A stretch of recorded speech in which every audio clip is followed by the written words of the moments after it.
Бийлик өкүлдөрү издөөдө жүргөн Имамидин Ташев ээлик кылган KG Group курулуш компаниясынан жабыркаган үлүшчүлөр менен жолугушуу өткөрүп, көйгөйлөрүн укту. Ички иштер министрлиги тарабынан кармалган 11 журналист 2 айга камакта калтырылды. Кармалган журналисттер боюнча өлкө башчысы да үн катты. Кыргызстанда 2800 клиника лицензиясы жок иштеп жатканы аныкталды. Министр бир айдын ичинде бул клиникалар текшерилип, жабууларын убадалады. Gündemi жыйынтыктын бул жумадагы чыгарылышы мына ушундай орчундуу темаларды камтыйт. Студияда мен Азамат Абдиев, бизден алыстабаңыздар.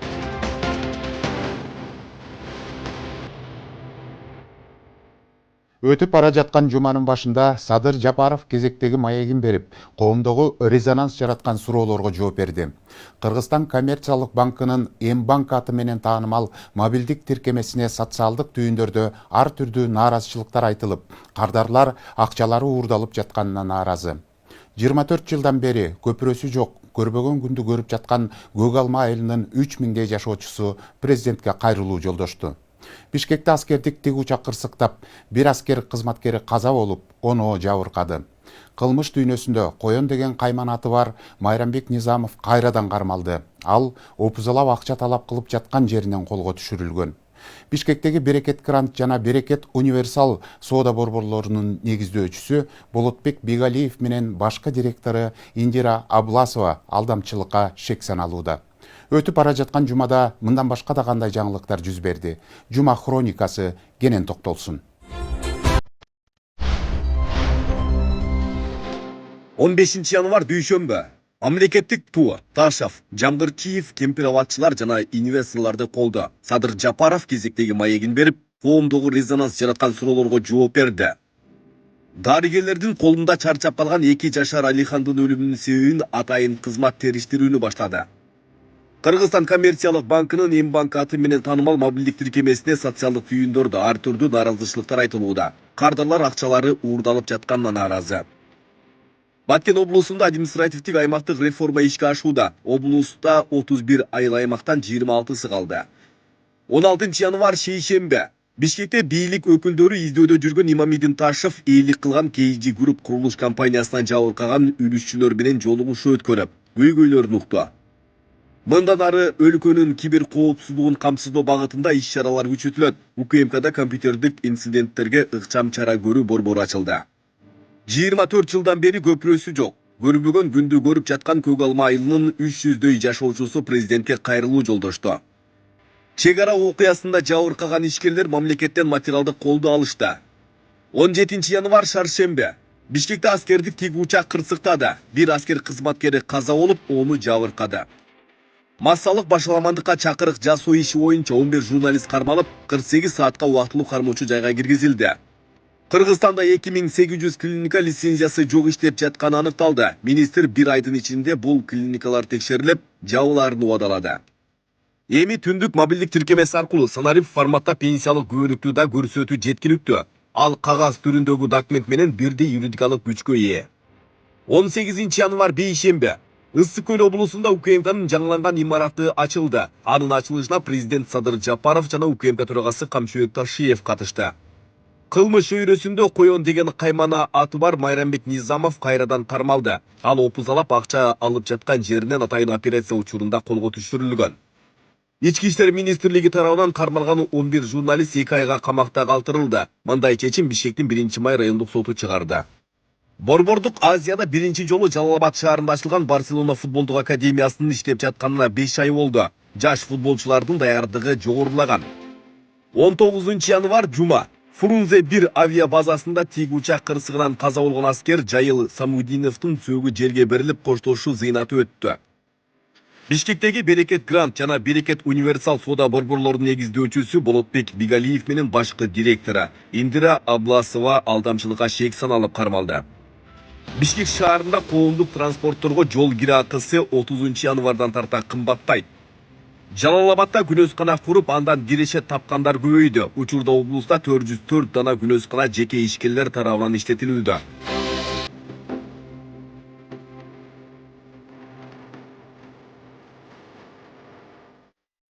Кыргызстанда сөз эркиндиги бар, бирок сөз эркиндиги деп эле коомго такталбаган чагымчыл, бир тараптуу маалыматтарды жазып тарата берүүнүн жоопкерчилиги да бар. Айрым өзүн журналистмин деп эсептегендер, блогерлер хайп кармаш максатында сөз эркиндиги, демократия деген түшүнүктөргө жамынып алып, каалаганыбызды ашата сөгө беребиз, калпты чындай айта беребиз, бизге боло берет десе жаңылышат. Мыйзамдуу өлкөдө ооздорду ооздуктап койчу толук шарттар бар экенин эсибизден чыгарбайлы. Буга мисал бул жумада кармалган 11 блогер. Алардын даярдап чыгарган материалдарында өлкөнүн коопсуздугуна шек келтирген чакырыктар бар экени атайын адистер тарабынан аныкталып, жыйынтыгында соттун чечими менен 2 айга камакка кирип кетишти. Журналисттердин камалганы коомдо резонанс жаратып, талкууга жем таштады. Бир тарабы оозуна ээ боло албагандар чагымчыл материалдар үчүн мыйзам алдында жооп берсин десе, экинчи тарап журналисттерди камакка алуу сөз эркиндигине карата кысым деп баалап жатышат. Мындай жагдай депутаттардын да бүйүрүн кызытты. Алар 2 күн катары менен Жогорку кеңештин жалпы жыйынында маселе көтөрүшүп, сунуштарын киргизишти. Буга улай эле 18 январда АКШнын расмий өкүлү кыргыз бийлиги журналисттердин эркин иштөөсүнө шарт түзүүгө чакырык таштады. Демек, горизонттон Кыргызстандагы эркин журналистмин деп эсептеген, четтен каржыланган медиалардын башкы демөөрчүсү көрүнгөнүн коомчулук ачык айтышууда. Өлкө башчысы да бул жагдайды көз жаздымда калтырган жок. Батышына да, Америкасына да түз жооп берип, камалган блогерлер четтен канча каржы алганын ачыктап салды. Сөз башынан болсун, кимдин ким экенин түшүнө турган учур келди. Бир да сом карыз алынган жок деп маалымат таратуусу калп экенин далилдеп турат. Коррупция менен күрөш менен жыйынтыгы ушул болду деп түзөн-түз эле алдап атат биз. Башыбызды айлантып атат. Өкмөт башчы Акылбек Жапаров мындан ары криминал болбойт, карапайым калк бейпил жашай берсе болот деп божураган. Бирок Өтүп бара жаткан бул апта ичинде коомчулукта резонанс жараткан элдин талкуусуна түшкөн окуя орун алды. Тактап айтканда Ички иштер министрлиги тарабынан 11 журналист кармалып 2 айга камакка алынды. Чечимди 17 январда Бишкектин 1-Май райондук соту чыгарды. Кармалгандар Айтайт десе Тимиров Лайф тоборунун мурдагы жана азыркы кызматкерлери. Аларга мамлекеттик кызматкерлердин мыйзамдуу талаптарын активдүү, баш ийбөөгө жана массалык башаламандыкка, ошондой эле жарандарга зомбулук көрсөтүүгө чакырыктар деген берене менен иш козголгон. Соттук лингвистикалык экспертизанын корутундусуна ылайык материалда жогоруда белгиленген беренелердин белгилери бар экендиги аныкталган. Тиешеси бар баягы жарандардын үйлөрүндө тинтүү иштери жүргүзүлүп, далил катары документтер, уюлдук телефондор, фотоаппараттар, ноутбуктар, компьютерлар алынган. Ички иштер министрлигинин тергөө кызматына 11 жаран алынып келип, учурда кылмыш иши боюнча тергөө иштери уланууда. Кыргызстан демократиялык өлкө, ага улай сөз эркиндигине болгон көз караш жогору бааланат. Деген менен сөз эркиндигине таянуу аркылуу ашыкча, далилсиз каралуу, ушакты чынга айланткан тариздеги материалдардын даярдалып жатканы бар. Ал эле эмес, адамдын жекесине чейин өтүп шылдыңга алган жагдайлар да жок эмес. Сөз эркиндиги бул эмненин белгиси? Бул биринчиден демократия. Бирок ошондой эле чыккан маалыматтар, тараткан маалыматтар, такталган, тастакталган туура маалыматтар болуш керек да. Биз ошону унутуп калып атабыз да. Конституцияда, мыйзамдарда ак менен жазылып турат да. Такталбаган маалыматтар болсо, жалган маалыматтар болсо, ошондой эле мамлекетке зыян алып келген маалыматтар болсо, мыйзам чегинде кылмыш жаза кодексинин негизинде жазага тартылат деп жазылып турат. Журналисттердин кармалышы тууралуу коомчулукта ар түрдүү пикирлер айтылып жатат. Айрымдары мындай камоолор сөз эркиндигине карата кысым катары баалашса, бир катары элге туура эмес чагымчыл маалыматтарды тараткандар мыйзам алдында жооп бериши керек деп эсептешет. Эгер туура эмес сүйлөсө, жалган айтса, кармалыш керекпи дейм да, жоопко тартыш керек. Эгер такталса, күнөөсү такталса, кармалса, жоопко тартылып аткан, просто жооп бериш керек да, жөн гана ошо. Бирөө көрүп сүйлөйт, бирөө көрбөй сүйлөй берет да. Ошол менин айтып түшүнүгүм боюнча. Сөз эркиндиги журналист простой элдерде бүт баарында болуш керек. кармаган кажети жок эч кандай. Ал учурда калмаса болот, эгерде жанагындай кайраштырып эки жакты мындай эме кайраштырып койсо. Пусть будет мир, я так думаю, и пусть придут к компромиссу и журналисты, и власть наша. Ал арада Акыйкатчы институту укук коргоо, сот, прокуратура органдары журналисттердин укугун жана эркиндигин сактоого чакырды. Аны менен катар жарандардын сөз эркиндиги, өз көз карашын ар кандай жолдор менен чагылдырышы баш мыйзамдын 10-беренесинин 32-бөлүмү. Адам укуктары боюнча жалпы декларациянын 19-беренеси, жарандык жана саясий укуктар жөнүндө эл аралык келишимдин 19-беренеси, журналисттердин кесиптик ишмердигин коргоо жөнүндө мыйзамдын 4-беренесинин 8-бөлүмү менен кепилденгенин эскертишүүдө. Эң башта журналисттердин укуктарын коргоп, аларды камсыздап берүүнү, мыйзам чегинде гана ошолорду жүргүзүүнү, тергөө иштерин, андан сырткары эч мындай башка аракеттерди жүргүзбөөгө чакырып кетти. Чуу жаратып жаткан бул сунуш социалдык тармактарда да талкууга жем таштады. Айрым баракча колдонуучулары сөз эркиндигине байланыштуу пикирлерин калтырышууда. Биздин сырттан каржыланган сайттар менен журналисттерибиз дайыма ушундай кырчаңгыланган материалдарды тартышат. Анан жоопко тарта баштаса эле сөз эркиндиги өлдү деп кыйкырып чыгышат. Эгер алардын чыгарган материалдарында чындык бар болсо, эл деле аларды ээрчип кетмек. Көпчүлүгү жалган материалдар болгондуктан аларды ээрчишпейт. Алар жалаң жамандык издешет. Өлкөдө болуп жаткан жакшы жаңылыктарды таптакыр жазышпайт. Журналисттик этика деген түшүнүк такыр иштебей калды. Табуу деген түшүнүк бар. Ички механизм. Адам өзүнө өзү сын көз менен кароо, ички запрет. Журналист үчүн так ошол табуу маанилүү. Себеби ал коомдук пикир менен алектенет, аны курууга катышат, коомдук мейкиндикте иштейт. Журналисттин ошончо ички табуулары иштеш керек. Бирөөнү жөнү жок каралоого мыйзам эмес, так ошол ички тормозу, табуусу жол бербеши керек. Журналисттердин массалык түрдө кармалышы Жогорку кеңештин эл өкүлдөрү тарабынан да көтөрүлүп, депутат Дастан Бекешев комиссия түзүүнү сунуштаган. Ал эми Турага Нурланбек Шакиев Кыргызстанда сөз эркиндиги бар экендигин, бирок комиссия түзүүнүн зарылдыгы жок деп эл өкүлдөрүнө жооп кайтарган эле. Я бы попросил бы нашего президента. Президенттен сурагым келет. Комиссия түзүлсүн. Массалык маалымат каражаттарынын өкүлдөрү мыйзам бузуп жатышабы же алардын тарабына ушундай мамиле болуп жатабы аныктап алалы. Бардык нерсенин чеги болот. Эң биринчи жоопкерчилик болуш керек. Бунун бардыгы кайсы бир сырттан каржыланган уюмдардан Кыргызстандын бүгүнкү стабилдүүлүгүнө, Кыргызстандагы өсүп өнүгүп аткан экономикалык көрүнүштөргө терс таасирин тийгизбей койбойт. Ага улай депутат Балбак Төлөбаев президентке кайрылып, медиа коомчулугу менен сүйлөшүүгө барууга чакырды. Ал эми айрым депутаттар журналисттердин кармалышына каршы пикирлерин билдиришүүдө.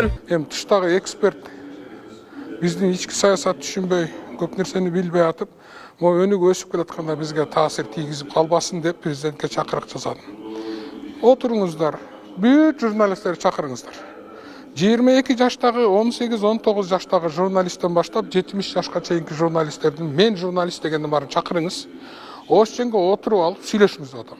Албетте сын жакпайт. Бирөө сындаса көтөрүш кыйын экен. Арасында чын айткандар да бар.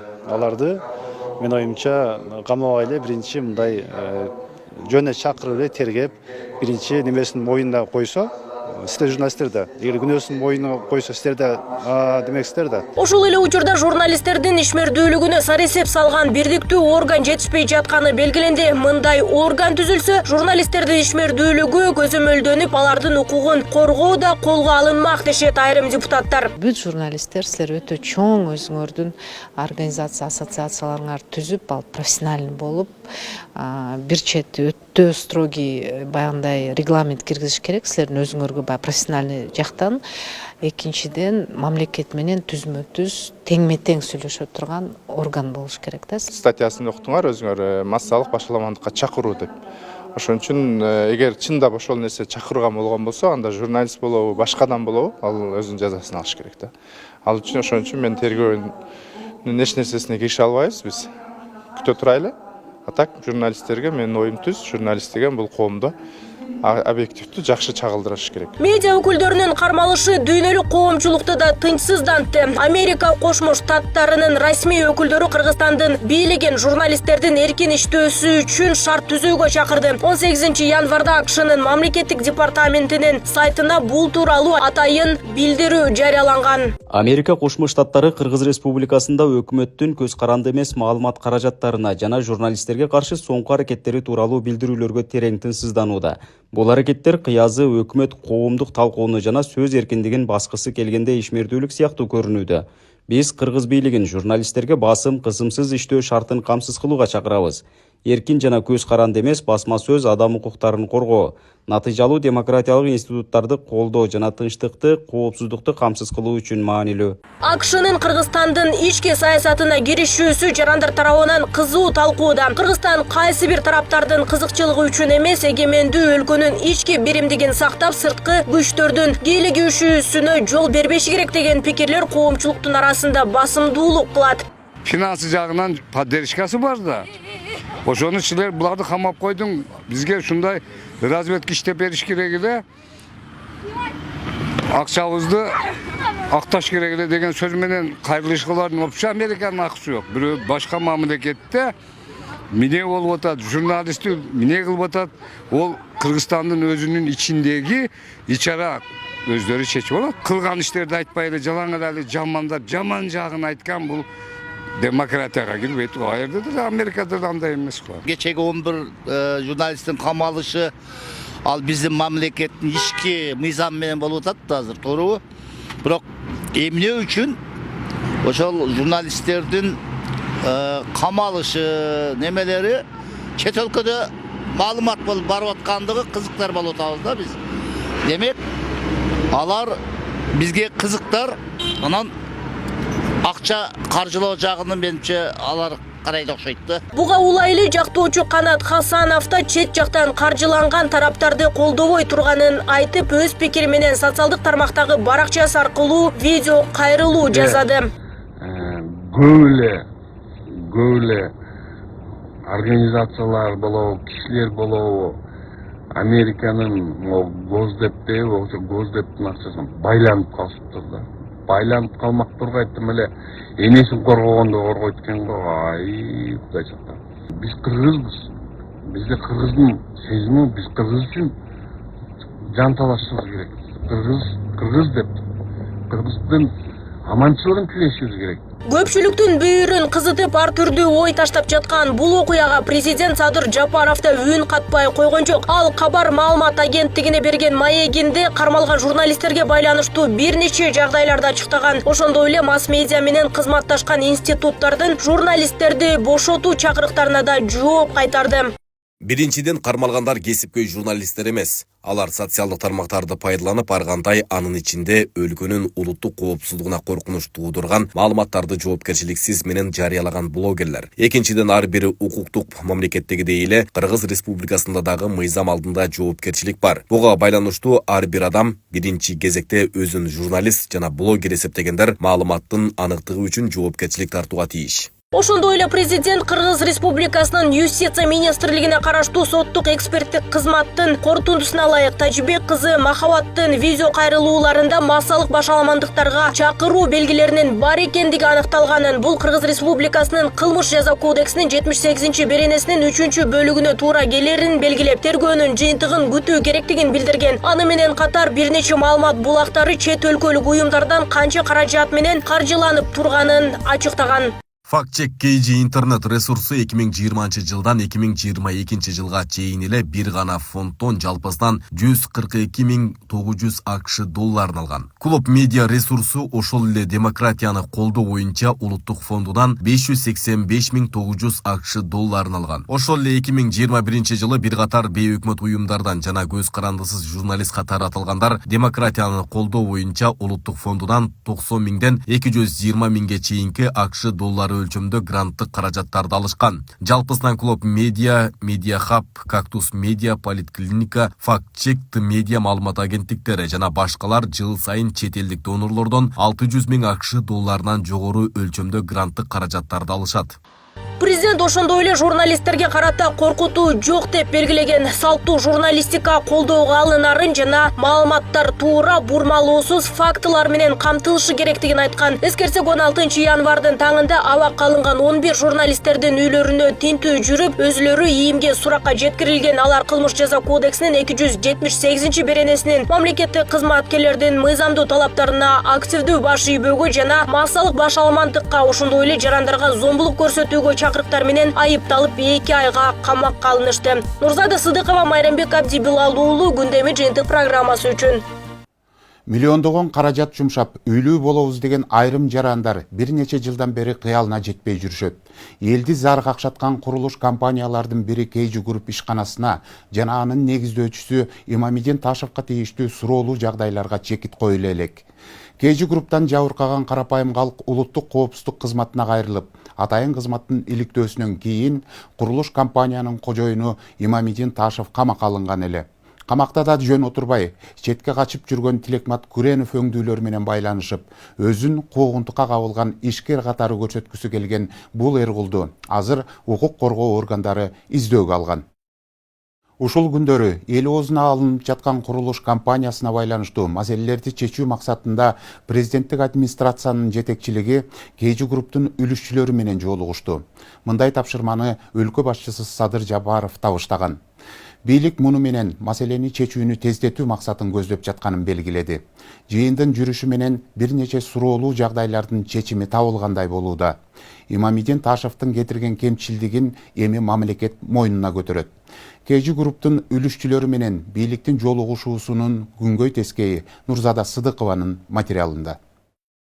Ошол акча биздин акча. Свет дагы жок, суу дагы жок. Ташев өзүн актап, өзүн окумуштуулук чыгара бербесин.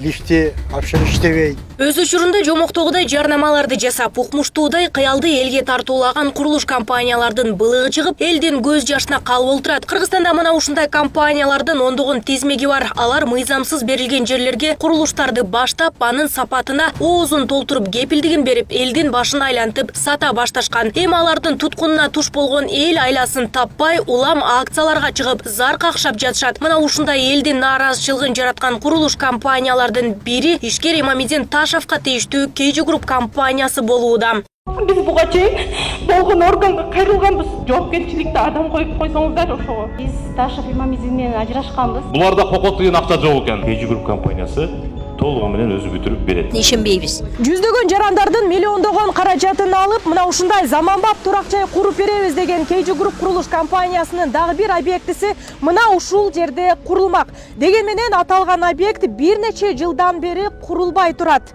Ал эми көпчүлүк жарандар али күнгө чейин аталган жерге каражатын төгүп жатканын кабарлап жатышат. Ал эми үйдөн болсо кабар жок. Орчундуу маселе KG City жана эң көбү Чыңгыз Айтматов ордосу боюнча болуп атат. Баласагын, Жусуп Баласагын. Калгандары эксплуатацияга берилбей, ал жерде уже элдер жашап атышат. Мен лично өзүм 4,5 миллион сом акчаны наличный бергенмин мен.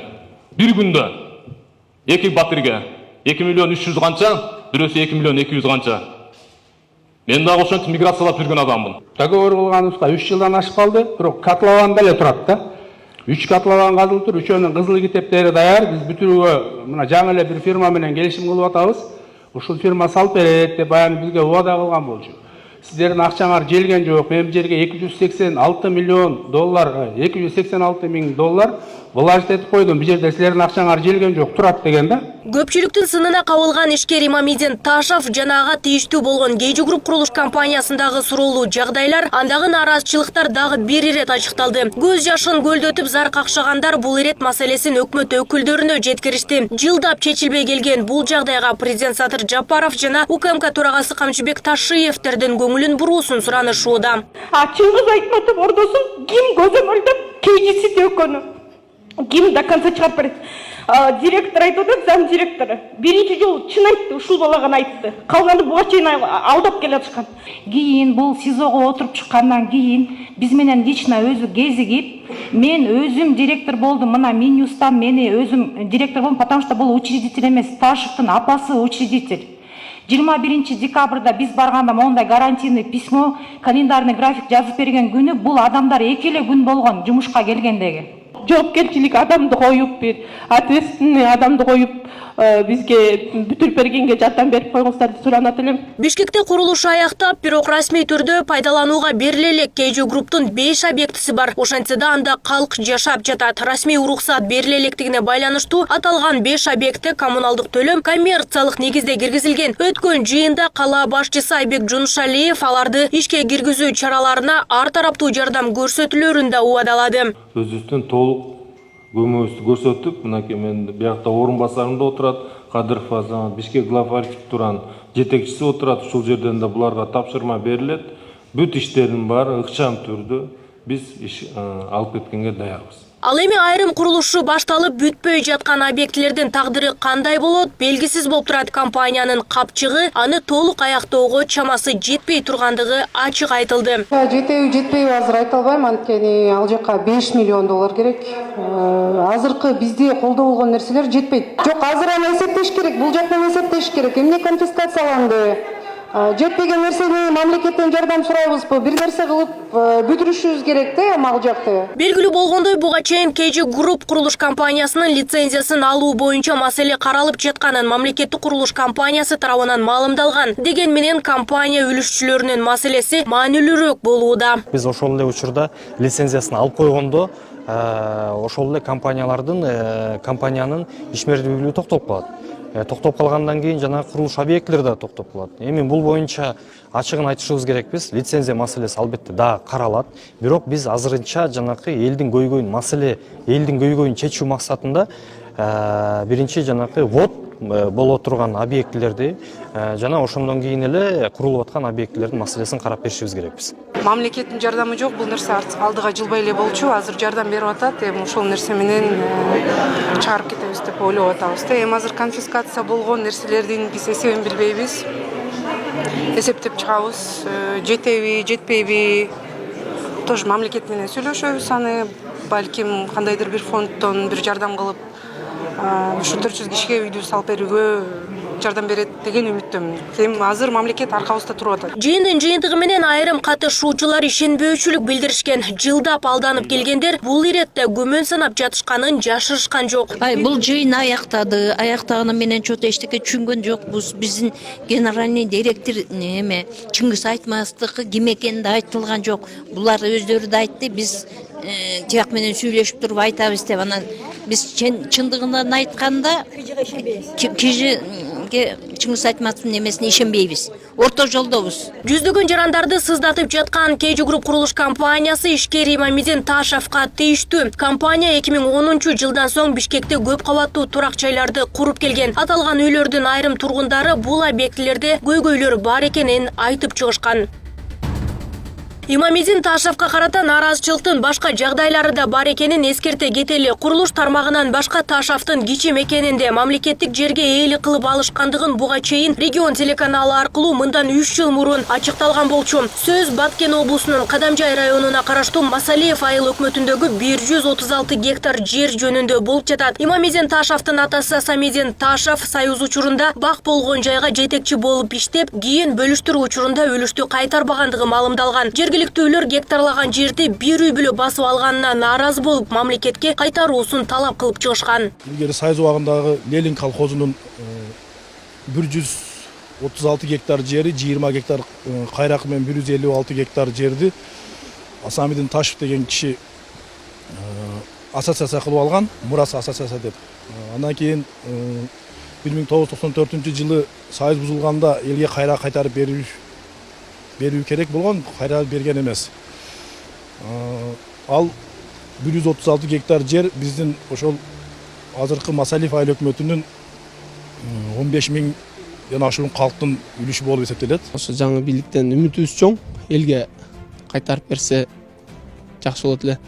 Элдин өзүбүз элементарный социальный объекттерге бир 5 соток жер жок болуп атканда, бул жерде 136 ашык гектар жерлер жатат. Ар ким через арендаға алып дагы башка арендаға берип, ошент бир жөндөкө түшүп атат, бир адам кызыкчылыгы болуп атат. Эми ушул эле гектарына 15 миңден берип аткан акчаны биздин айыл өкмөттүн бюджетине түшсө, ушул эле айыл өкмөттүн жарандарына иштейт беле деген бир ойлор да. Ал эми жерге эли кылган Асамедин Ташевдин көзү өтүп кеткени маалымдалып, анын дагы бир уулу Сүйүнбай Ташев аталган жерлерди атасы мыйзамдуу сатып алганын маалымдаган. Жер тилкелер алардын туугандарынын атында экени да ачыкталган эле. Чыгарып ташталган эмес экен дагы, атамдын аты да эле болуп калган дагы ушу 136 гектар деп калган экен. Атак мындай эме болуп келгенде элге өтүп кеткен жерлери дагы бар алардынча.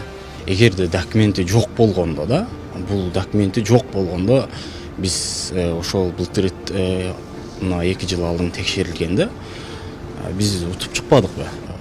Атам өзү канча миллион төлөп законный түрдө сатып алган экен да. Деген менен Кадамжай мамлекеттик каттоо кызматы жер Асамедин Ташевдин атына жазылганы менен эч кандай документтери жок экени айтылган.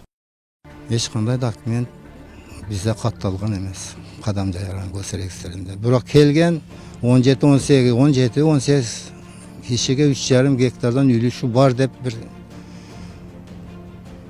токтомун көрсөткөн. Кийин келип документ жасап бересиң деп таштапкен, ошондон бери келген жок. 136 гектар деп келип атат. Бунун анын ичинен 68 гектар айдоосуга жери, 67 гектар көп жылдык бак жер аянты болуп бекитилген да. Эске сала кетсек, 2023 жылдын 27 октябрында УКМК KG Group курулуш компаниясынын башчысы Имамидин Ташев кармалганын билдирген. Ага 2 көп кабаттуу үйдү мыйзамсыз куруп сатты деген айып тагылган. Кийинчерээк Ташев Бишкектин 1-май райондук сотунун чечими менен үй камагына чыккан. Ал 11 батир жана 52,4 миллион сомдук коммерциялык жайды муниципалдык менчикке кайтарып берген. Ишкерлик менен алектенген Ташев 2021 жылкы президенттик шайлоодо да атсалышкан. Ташевка учурда да иш козголуп, издөөгө алынууда. Нурзада Сыдыкова, Майрамбек Абдибилал уулу, Күндөмү жыйынтык программасы үчүн. Соңку учурларда медицина тармагына байланыштуу жагымсыз окуялар, тиш тазалатууга барып чарчап калган 3 жашар бөбөк, дене табы көтөрүлүп ооруканага жеткирилген 2 жашар наристенин өлүмү, эгиз бала төрөп, бирок өзү көз жумган 22 жаштагы келиндин окуясы жалпы коомчулукта эки ача пикирлерди жаратты. Ооруканага дабай издеп барып, бирок артык эмес тыртык болгон жарандардын нааразычылыгы жогорку кеңеште да сөз болуп, анда депутаттар саламаттык сактоо министри Алымкадыр Бейшеналиевди сынга алышып, реформаны талап кылышууда. Өз кезегинде саламаттык сактоо министри тармактагы шалаакылыктарды алдын алуу боюнча өлкө аймагындагы бардык клиникалар жапырт текшерүүгө алынып, лицензиясы жок, талапка жооп бербегендери жабылып жаткандыгын белгиледи. Ошол эле учурда Алымкадыр Бейшеналиев клиникалардагы башаламандык кыска убакытта иретке келтирилерин убадалады. Деген менен ооруканалар эле эмес, дарыканаларда да толгон токой маселе жатат. Дары дармектер кымбат же жетишсиз. Арасында мыйзамсыз сатылгандары да бар. Андыктан бул көйгөйлөрдү чечүү жаатында кандай иштер аткарылып жатат? Дегеле саламаттык сактоо министрлиги уктап жаткан жокпу? Кесиптешим Гүлдана Момунова сар эсеп салып көрдү. Врачтардын муздак эмесинен мен балам каралбайды, кете берди бейкүнөө. Мен мояка папа деп көтөрүп келген баламды асылер өлтүрүп атасыңар деп. Кечип өлгөн келинди көрөсүң, мен эмнеге неберемди көрбөйсүң? Тилекке каршы соңку учурларда айрым ооруканаларда адам өлүмүнө байланыштуу жагымсыз окуялар ак халатчандарга болгон ишенимди солгундатып, коомчулуктун нааразычылыгын күчөттү. Маселен, тишин дарылатууга барган 3 жашар кыздын өлүмү, 2 жашар бөбөктүн чарчап калуусу, төрөттөн кийин каза болуп калган 22 жаштагы келиндин окуясы кырдаалды курчутуп, бул маселе парламент жыйынында да сөз болду. Анда эл өкүлдөрү саламаттык сактоо министри Алымкадыр Бейшеналиевди сынга алып, мындай иштерди шалаакылык катары баалашты. Сиз эмнеге койду президент анда министр кылып бул жаккачы? Сиз 2 жол иштейин деп келдиңиз. Иштеңиз ана жакшыраакчы. Адамдар өлүп атат бул жактачы. Больница дейт бул.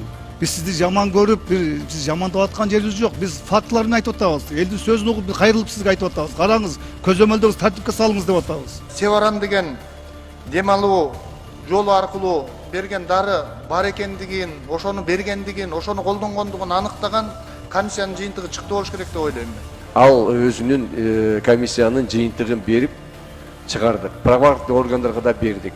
Ошонун айынан жанакы врачтар азыр СИЗОдо отурушат. Ал эми Алымкадыр Бейшеналиев учурда клиникаларды жапырт текшерүү иштери жүрүп жаткандыгын айтып, лицензиясы жок экендиги аныкталган ар бир клиника 1 айдын ичинде текшерилип, толугу менен жабыларын убадалады. Ошол эле учурда кызматтык милдеттерин толук аткара албай, шалаакылыкка жол берген дарыгерлер болсо, алардын жоопкерчилиги сөзсүз каралат. Азыркы мына кезде 2800 лицензия жок менчик клиникалар иштеп атат. Алардын баарын жаап, нарушениялер барын правоохранительный органдарга бердик.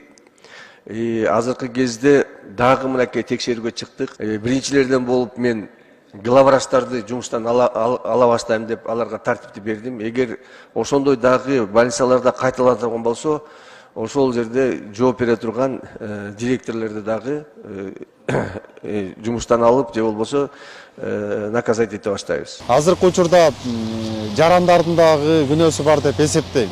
Себеби дегенде жыл сайын обследованиядан өтүп, 1 жылда 1-2 жолу көрүнүп коюш керек да. Бирок тилекке каршы өлөйүн деп калганда барып анан эгерде кандайдыр бир деңгээлде медиктердин аракети менен жакшы аракети болуп, бирок тилекке каршы адамды сактай албай калган учурларда анан медиктерди күнөөлөгөнүбүз да туура эмес да. Бирок бир нерсени айтып коюшубуз керек. Кээ бир медиктер ошол акчага көнүп алганда, мисалы, акча берсең карайт, мисалы. Парламент депутаттары ооруканаларда дагы деле коррупциялык элементтер жоюла электигин белгилешти. Ошол эле учурда тез жардам унааларынын жетишсиздиги оор абалдагы жарандардын дартын күчөтүүгө себеп болуп жаткандыгы айтылды. Мына тез жардам боюнча Бишкекте 85 орун вакантный болуп атат. Эми үчүн дегенде ал жерде врачтарды жетишпейт. Бригадалардын скоро тез жардам машиналары бар, бригадалар жок болуп атат. Врачтардын көбү бизде больницаларда же ССНдерде иштеп атышат. А скоро помощь тез жардам машиналарга биздин нагрузкада көп болгондуктан көп врачтар жетишпей атат. Депутат Мейкимбек Абдалиев орган алмаштыруу операцияларын жасатуу үчүн жарандар чет өлкөгө чыгып, каражаты жетпей кыйынчылыкка кабылып жаткандыгын кошумчалады. Бул боюнча министр Бейшеналиев президент Садыр Жапаровдун тапшырмасынын негизинде чет өлкөлүктөр менен бир катар долбоорлор ишке ашырылып, акысыз орган алмаштыруу операциялары жүргүзүлүп жаткандыгын маалымдады. Чет өлкөгө барып, жүрөгүн, боорун, бөйрөгүн, башка органдарын алмаштырганы операциялар аябай көбөйүп кетти да. Жана башка ак кан мисалычы. Булар чет өлкөгө барганы мындай биринчиден кымбат, экинчиден ушунчалык ыңгайсыздык, виза маселеси, башка ал жакта жатаканасы, 1-2 адам жок дегенде 1 адам барыш керек экен. Ушуну бизде жасаш үчүн мындай бир мүмкүнчүлүктөр барбы? 22-жылы Тайып Эрдоган менен президент менен жолукканда чоң программа түзүлгөн, алардын результаты бериле баштады. Биринчиден болуп 250 биздин жарандарыбыз ошо оор операциялар квота менен ачылып, 80ден ашык биздин жарандар 4 айдын ичинде мен келгенден бери Турция өлкөлөрүндө чоң операциялар өттү. Азыркы кезде бөйрөк алмаштырууну Садыр Нуркожоевич менен Акыл Өксөнбекович сүйлөшүп, азыркы кезде 50 адамга бизде бекер кылганга өкмөт акча бөлүп берди. Эл өкүлдөрү козгогон маселелер канчалык орчунду? Жарандарды медицина тармагында дагы эмнелер түйшөлтөт? Саламаттык сактоо министрлигинин ишмердүүлүгү коомчулукту канааттандырабы? Мындай суроолор менен өлкө жарандарына да кайрылып көрдүк. Акчаң болсо карашат. Акчаң болбосо, байтканда кызым не деп койчу эле? Кус деген сыяктуу эле. Ана врачтар көбүн неге акчаң жакшы берсең жакшы карайт. Азыр ортодо чоңдордо деле кичине акча неме болуп калат, тирет этип калбадыкпы? Акча эле карашат. Азыр биз деле көчөдө барып кол карайбыз да. Колуңду карашып, анан акчасын жакшы берсең, сен жакшы деп жакшы дарылап берет, жакшы карайт. Мисалы, азыр мен эмнесин жаман көрөм? Сен төрөттөрдөн каза болгондор жаман. Көп эле, например, медицина ачылып атат, көп больницалар ачылды. Кудай шүгүр деш керек, мындай айткандачы. Дары саткандарды кичине караш керек болуп атат азыр. Мына азыр эме эң башкысы биздин мына ордо шаарда болуп атат көпчүлүк нерсе. Чет башка областтарда мен барып жүремин да, базарларда сатылып атат. Дары ачык эле жанагы картошка саткандагы жай эле сатып атат. Азыркы учурда медицина жакшы эле тейлеп калган. Баары эле канааттанам да, мен жакшы эле карайт айылда. Айрыкча ушу дары маселеси өтө кыйын да. Анан кийин эми республикалык больницаларда эми ошол мамлекеттик болуп эсептелет да, аларда деле мен өткөндө бардым, ал жерде дагы ойдогудай доктурлар караган жок мени. Именно балдарга, кичинекей балдарга керектүү ошол антибиотиктер дефицитте аптекада жок. Именно ошол баягы эффективный дарылар жок да. И чоңдорго дагы ошондой. Оору көп, а эффективный дары жок. Сурамжолоонун жыйынтыгында басымдуу жарандар дары дармектердин баасы кымбат, ошол эле учурда жетишсиз экендигин белгилешти. Дал ушул көйгөйдү чечүү максатында убагында эл аман мамлекеттик дарыканалар ачылып иштеп жаткандыгы айтылган эле. Мындан улам парламент депутаттары аталган дарыканалардын ишмердүүлүгүнө да кызыгышты. Жанагы эл аман аптекаларыңыз бир шоу катары эле болуп калды окшойт, негедир басаңдап калды да. Азыркы кезде Кыргызстан боюнча 55 ачылды. 25 дагы азыр даяр. Жакын арада 25-ин алабыз. Эмчүдөн биз күтүп атканбыз. Заводдордо мынакей Россия, Индия, Пакистан, Өзбекстандан заводдордон дары-дармектер келди. Жакын арада бардык жерде, мукташтык жерде эл аман ачылат.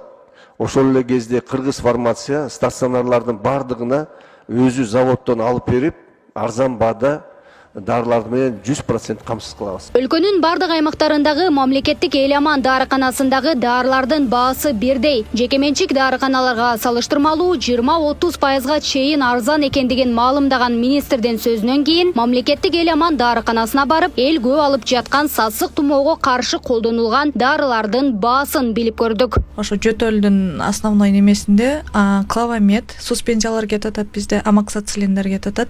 Амоксацилиндердин ценалары ошол 110дон жогору башталып кете берет, ценалары ар кандай болуп. Клаваметтики так 247 сом. Ибуфен бар бизде детский, ошо ибуфендин 202 сомдон детский, самый детский. Анан взрослыйлары 333дөн туура келет. Дал ушул эле дары-дармектердин баасын бир нече жеке менчик дарыканалардан сураштырдык. Жеке дарыканаларда антигриппин таблеткасы 25-30 сом, тайлалхот 35 сом, клавамет 260-340 сомго чейин, ибуфен 250 сомдон 390 сомго чейин турат. Азыр каяка барбасаң эле, мисалы областкабы, шааргабы, республикагабы кайсы чоң чокойлордун, ошол эле оорукананын чоңдорунун ар биринин дарыканасы бар, ачып алышкан. Баягы эмени жазып берип атканда дагы рецептин. Мына жерге барып алганың, сирин сатып алганың дейт. Бул ачык эле көрүнүп турат да. Мурунку министрлер деле өзүнүн чөнтөгүнө карап иштеген. Ошон үчүн ушул жагына көзөмөл кылып, туура эмес болсо мыйзамдуу чара көрүп дегендей катуу көзөмөлгө алыш керек. Белгилей кетсек, өлкө аймактарында 55 эл аман мамлекеттик дарыканасы ачылган. Учурда дагы 25 дарыкананы ишке киргизүүгө даярдык көрүлүп жаткандыгы айтылды. Мындан тышкары министрликтин дары-дармек саясатынын алкагында мындан ары Кыргызстанда уруксат кагазы жок иштеп жаткан дарыканалар жабылат. Алардын дары сатууга лицензиясын текшерүү боюнча атайын буйрук дагы чыгарылган. Гүлдана Мумунова, Майрамбек Абдибелал уулу, Күндеми жыйынтык программасы үчүн. Мына ушундай өзөктүү материалдар менен программабызды жыйынтыктайбыз. Күндеми жыйынтыктын акыркы кабарлары Регион телеканалынын социалдык тармактагы баракчаларына да жайгаштырылды. Студияда мен Азамат Абдиев болдум. Кайрадан бир аптадан соң амандыкта көрүшөлү.